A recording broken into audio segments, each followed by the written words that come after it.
जिले की सिदड़ी खेरवाड़ा गांव में चाचा द्वारा अपनी भतीजी पर लोहे की पाइप से हमला करने का मामला सामने आया है। हमले में युवती के सिर पर गंभीर चोट पहुंची है, जिसके बाद उसे डूंगरपुर जिला अस्पताल में भर्ती कराया गया, जहां उसका उपचार चल रहा है।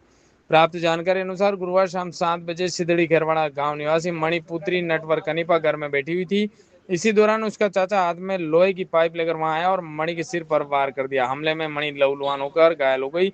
सूचना मिलने पर 108 पायलट शांतिलाल और ईएमटी निकुंज जोशी मौके पर पहुंचे। उन्होंने घायल मणि को 108 एम्बुलेंस की मदद से डूंगरपुर जिला अस्पताल पहुंचाया, जहां उसका उपचार चल रहा है।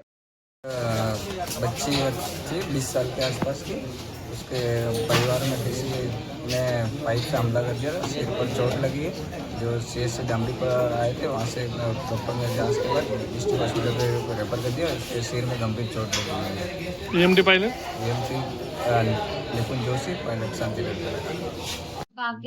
શું નામ એ તમારું? રંગલા શું કરવા મારી શું કરવા એમની દારૂ પીને આવીને મારી હિંદી કે મારી હિંદી ઘરે કોઈ નહીં લોકોની પાસે શું નામ એ તમારું? મણી